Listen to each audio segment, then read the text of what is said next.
তুষার আমার মা বাবাকে ভালোবাসলেও আমার মতো করে ভালোবাসে না।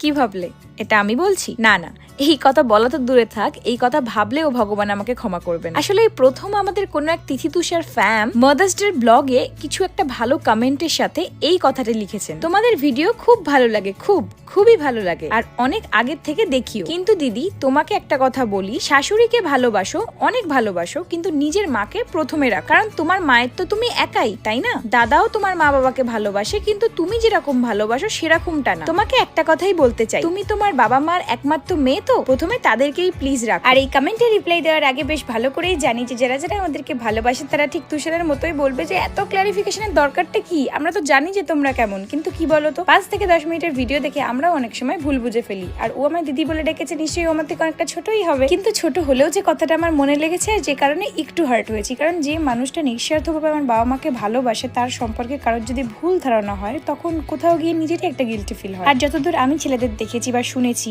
তারা বেশিরভাগই মানে 90% ইন্ট্রোভার্ট হয়, আবার কিছু জন থাকে সবার সাথে ইন্ট্রোভার্ট হলেও নিজের লাইফ পার্টনারের কাছে এক্সট্রোভার্ট, আর যেটা হলো তুষার। কারণ বেশিরভাগ মেয়েরাই আমরা মন খুলে এক্সপ্রেস করতে পারি, অনেক বকবক করি, কান্না পেলে কান্না করে দিই, খুশি হলে অনেক লাফালাফি করি, কিন্তু ছেলেদের ক্ষেত্রে সেটা অনেকটাই আমার মনে হয় কঠিন হয়ে যায়। যে কারণে আমার এটাও মনে হয় যে ছেলেদের মন বোঝার জন্য একটা ট্যালেন্ট থাকা দরকার, কারণ ওদের ইমোশন ওরা কোনোদিনও ভাষায় প্রকাশ করবে না, ওদের চোখ মুখ দেখে বুঝে নিতে হবে। যেমন এর মুখ্য উদাহরণ নিতে হলে আমাদের বাবারা দেখবে কোনোদিনই বারবার তোমাকে বলবে না যে আমি তোমায় কতটা ভালোবাসি, কিন্তু যখন তুমি কোনো কষ্ট পাবে বা কোনো বাধার মুখে পড়বে তখন সবার আগে ব্যাকুল কিন্তু তোমার বাবাই হবে। তারপর যখন তুমি তোমার বাবার জন্য কোনো প্রাউড মোমেন্ট ক্রিয়েট করবে তখন একরাশ হাসির সাথে চোখের কোনো জল কিন্তু তোমার বাবারই থাকবে। হ্যাঁ, হতে পারে বাবাদের আমরা মায়েদের মতো সবসময় সবকিছু বলার জন্য কমফোর্টেবল হই না, কিন্তু ওই মা নামের পিলারটাও ওই বাবা নামের ছাদের জন্যই এত শক্ত, এত মজবুত। বাপরে, অনেকগুলো কথা বলে ফেলেছি। এবার হয়তো অনেকের কাছে এটা জ্ঞান মনে হতে পারে, কিন্তু আমি মনে করি এই জ্ঞানগুলো আছে বলেই হয়তো আমরা 7 জন আজকে একসাথে রয়েছি, টাচুট যেন কারোর নজর না লাগে। কিন্তু এতগুলো কথা বলার একটাই রিজন, যে সে বাবাই হোক বা স্বামী, সে কোনোদিন সবাইকে ডেকে বলবে না আমি আমার বউ ছেলে মেয়েকে কতটা ভালোবাসি বা লাইফ পার্টনারের শ্বশুর শাশুড়িকে কতটা ভালোবাসি। কারণ ভালোবাসি বললেই তো আর ভালোবাসা হয় না, ভালোবাসলে